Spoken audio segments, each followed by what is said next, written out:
साथियों नमस्कार, मैं हूं नीरज पटेल और आप देख रहे हैं नेशनल जनमत। मोदी और योगी की कट्टर हिंदुत्व से लवरेज जोड़ी को अगर पूरे देश में किसी जोड़ी से डर लगता है तो वो है बिहार के मुख्यमंत्री नीतीश कुमार और डिप्टी सीएम तेजस्वी यादव की जोड़ी।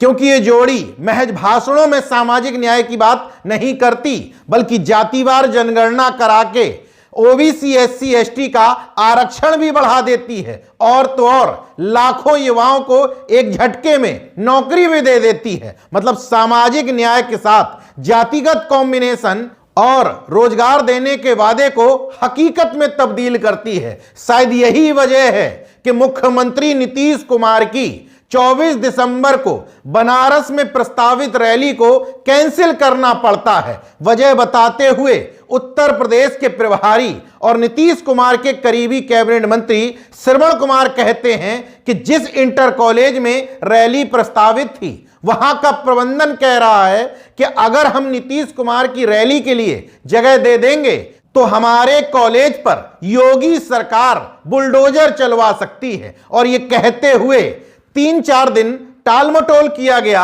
अंत में कह दिया गया हम नीतीश कुमार की रैली के लिए जगह नहीं दे सकते, हमें अपना विद्यालय सुरक्षित रखना है। इस पूरे मामले पर आरजेडी के राज्यसभा सांसद मनोज झा सवाल उठाते हैं और सवाल जायज भी है।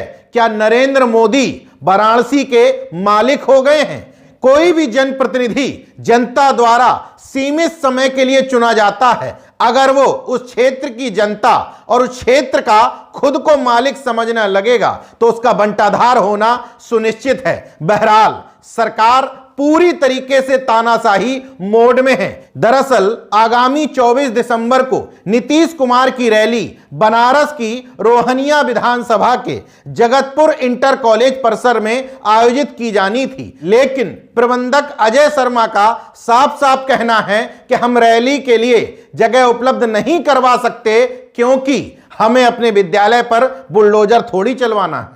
इस रैली के प्रभारी मंत्री श्रवण कुमार कहते हैं कि मोदी जी अगर बनारस में इतने ही लोकप्रिय हैं, इतने ही शक्तिशाली हैं, तो एक राज्य के मुख्यमंत्री की रैली के लिए दबाव डाल करके जगह कैंसिल क्यों करवाई जा रही है। दरअसल बनारस में 2.5 से 3 लाख कुर्मी मतदाता माने जाते हैं। अगर इसमें ओबीसी और एससी को जोड़ दिया जाए तो विनिंग कॉम्बिनेशन बन जाता है। नीतीश कुमार से खतरा इसी बिरादरी को लेकर के है। अगर नीतीश कुमार की रैलियों से या नीतीश कुमार के प्रभाव में यह जाति डाइवर्ट होती है तो मोदी जी की जीत को लाले पड़ सकते हैं। रोहनिया विधानसभा इसी वजह से जनता दल यूनाइटेड द्वारा चुनी गई थी क्योंकि बनारस की 5 विधानसभाओं में रोहनिया और सेवापुरी विधानसभा कुर्मी वोट बैंक बाहुल्य मानी जाती है। ऐसे में इस वोट बैंक को अपने पाले में रखने के लिए न सिर्फ मोदी योगी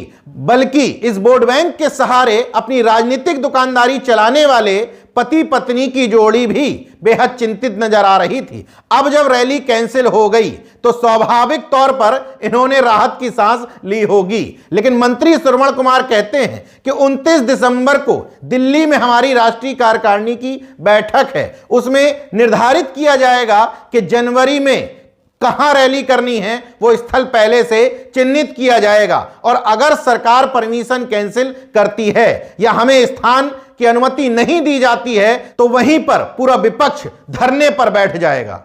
हालांकि मामला बनारस से जुड़ा होने की वजह से पूरे देश में तूल पकड़ चुका है। इसके बावजूद योगी सरकार की तरफ से कोई भी आधिकारिक बयान नहीं आया है। बनारस बीजेपी के छुटवैये नेता बयान दे रहे हैं कि जेडीयू इस मामले में झूठ बोल रही है, उनकी परमिशन को रद्द नहीं किया गया, उनको कोई भी स्थान दिया जा सकता था, मगर भीड़ न होने की आशंका की वजह से स्वयं वो रैली कैंसिल कर रहे हैं। अब दोनों दलों में कौन सही बोल रहा है कौन गलत ये तो मैं नहीं कह सकता। इतना जरूर कह सकता हूं कि नीतीश कुमार के उत्तर प्रदेश खास तौर पर मोदी जी के संसदीय क्षेत्र बनारस में रैली करने की आहट भर से न सिर्फ मोदी योगी की जोड़ी बल्कि बीजेपी के पिछलग्गू एक राजनीतिक दल की हालत जरूर खराब हो गई है। देखते रहिए नेशनल जनमत, जागरूक और सजग बने रहिए। जय विज्ञान, जय संविधान, जय लोकतंत्र।